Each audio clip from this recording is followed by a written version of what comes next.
J'ai décidé qu'il fallait retrouver, à partir de vendredi, le confinement qui a stoppé le virus.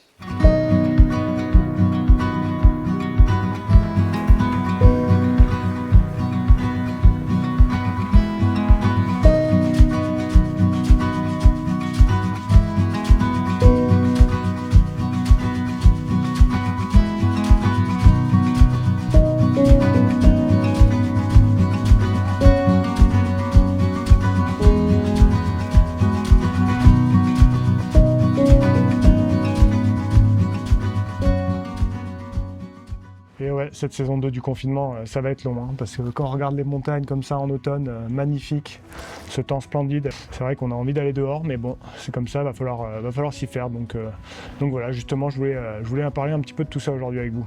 Alors c'est vrai qu'une des qualités de l'être humain, c'est sa capacité à s'adapter, sa capacité à rebondir face aux obstacles. On est aujourd'hui dans une situation, c'est vrai, un peu délicate, hein, pour tout le monde, et nous, particulièrement les sportifs, on est contraints à rester à 1 km de notre domicile, 1 heure par jour maximum. Donc c'est vrai que pour une pratique sportive, surtout pour des trailers et des ultra-trailers qui ont envie généralement de partir un peu longtemps en escapade, là c'est un peu plus compliqué. Et comme je le disais, c'est notre capacité à rebondir qui est importante, et je pense que face à n'importe quelle situation, il faut essayer de trouver les solutions.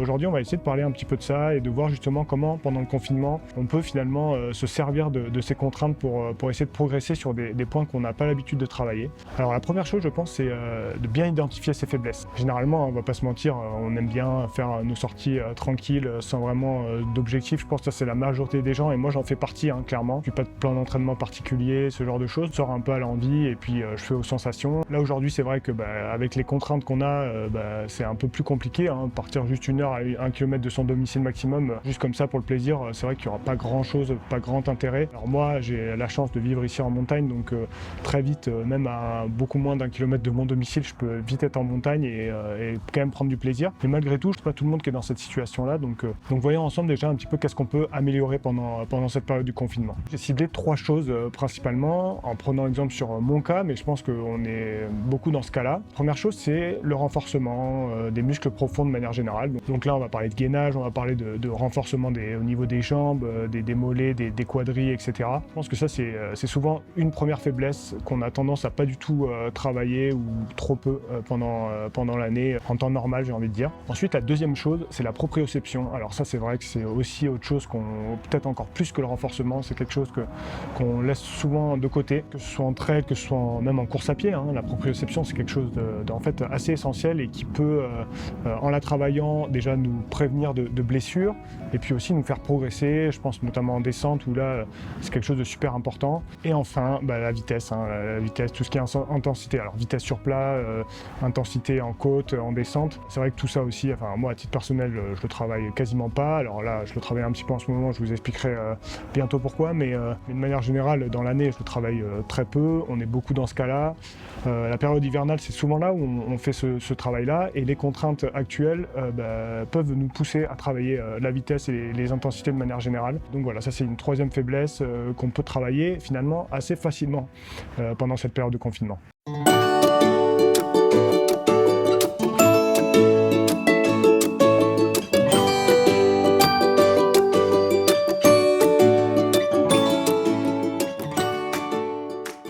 Alors c'est pas pour rien que je vous parle de ces 3 faiblesses, c'est que moi-même, c'est des faiblesses que j'ai. J'ai jamais vraiment suivi de cadre d'entraînement. J'ai eu une toute petite période où j'ai été suivi par un coach, mais j'étais tout le temps blessé, donc j'ai arrêté. Et puis en fait, je me suis aperçu que ce qui marchait le mieux chez moi, c'était de faire un peu aux sensations, de m'entraîner un petit peu comme ça à l'envie, sans vraiment de plan d'entraînement, de voir le matin si j'avais envie d'aller courir, de faire du vélo. Et alors évidemment, quand je préparais des ultras, j'essayais de faire un peu plus de volume, et voilà. Mais on va dire que j'ai jamais eu d'entraînement très cadré. Non pas que j'aime pas m'entraîner, au contraire, hein, j'adore ça. Mais disons que voilà, j'ai jamais eu la rigueur nécessaire de suivre un plan d'entraînement. Alors bon, je pense que ça me coûte, hein, dans ma progression. Forcément, c'est important de bien cadrer les choses, et notamment de faire ces 3 choses. Donc voilà, nouveau confinement, je me dis que c'est peut-être le moment d'essayer de changer des choses, de tenter tenter des nouvelles choses. Je pense qu'on est quand même pas mal à pas être très rigoureux de ce point de vue-là. Donc voilà, ça peut être intéressant d'essayer de faire ça ensemble, d'essayer de suivre un peu notre progression commune sur ces 3 points. N'hésitez pas à venir me suivre sur les réseaux, notamment Instagram, où je partage un petit peu au quotidien un peu mes entraînements, puis aussi sur ce travail évidemment. Donc pour ce qui concerne le renforcement, moi je vais me concentrer principalement sur le gainage. Je pense que c'est quelque chose, c'est la chose essentielle en course à pied, en trail encore plus. Le gainage, ça a plein d'avantages. Ça permet d'une part de prévenir beaucoup de blessures et puis d'être beaucoup plus solide, notamment en descente, enfin sur tous les aspects en fait de la course à pied, c'est quand même quelque chose d'essentiel. Je vous renvoie, il y a plein de vidéos qui traitent du sujet et qui proposent plein d'exercices. C'est pas vraiment le but là de la vidéo de vous montrer des exercices en particulier. Je vous mets tous les liens en commentaire, que ce soit pour le renforcement à la fois gainage et renforcement des jambes. Et puis également pour tout ce qui est proprioception. Alors moi j'ai j'ai un genre de ballon un peu aplati qu'on gonfle. Je ne l'ai pas beaucoup utilisé encore. Je vais essayer d'être plus rigoureux de ce point de vue-là. Et puis enfin, travail de vitesse. Alors là, pour le coup, je vais essayer vraiment de travailler ma VMA. On peut penser quand on fait de l'ultra et qu'on va, c'est vrai, à des allures assez faibles, la VMA, c'est pas vraiment quelque chose d'important. En réalité, avoir une bonne base de vitesse, c'est toujours essentiel parce que sur toutes les parties de relance, notamment, on va être à l'aise à des allures plus hautes. En termes d'économie de course aussi, ça va être plus simple de courir, de relancer sans trop d'efforts et sans trop perdre d'énergie. Donc ça, c'est quand même super important. Quel que soit l'ultra qu'on fasse, à part l'échappée belle peut-être, où là, effectivement, le travail de VMA est certainement moins important. Mais on va dire que sur la majorité des ultras, avoir des bonnes qualités de coureur, ça aide vraiment. Et puis j'ai aussi un autre gros défi là pour le début d'année 2021 qui sera pour le coup mon prochain un peu gros défi. Pour tout ça, travailler sa VMA, c'est important. Et même le trailer doit travailler sa VMA. Là, on part sur des répétitions assez classiques de 30-30, de 1 minute, ça peut aller jusqu'à 2 minutes pour le travail de VMA. Après, sur des durées plus longues, on va être plus sur du travail de seuil, qui est très intéressant aussi, par ailleurs. En tout cas, voilà, sur 1 heure de temps, travailler sa VMA, c'est quand même assez facile, et donc ça, je pense qu'on peut tous le faire, et ça, on a tous intérêt à le faire. J'ai fait un petit peu le tour des faiblesses que je pense qu'on est beaucoup à partager. Moi, le premier, on va essayer de travailler, en tout cas, moi, je vais essayer de travailler ça dans le mois qui vient, peut-être les 2 mois qui viennent. Ça va être une bonne période pour essayer de développer tout ça. Pour finir, un petit mot sur le home trainer. Si vous voulez que je vous partage un peu ce que je préfère faire sur le home trainer, que peut-être que je fasse intervenir un coach qui peut expliquer un petit peu pourquoi c'est intéressant, le home trainer, quel type de séance on peut faire, ça peut être intéressant aussi. Donc n'hésitez pas à commenter, à me dire un petit peu ce que vous pensez de ça. Moi, le home trainer, je m'en sers à la fois pour des séances de qualité, mais aussi pour de l'endurance. Dans cette période de confinement, on ne peut pas sortir très longtemps dehors. Faire des longues sorties sur home trainer, c'est pas toujours très excitant, mais avec Zwift, ça passe toujours un peu mieux. Donc on peut faire 1h30, 2h, 2h30 quand on est vraiment motivé.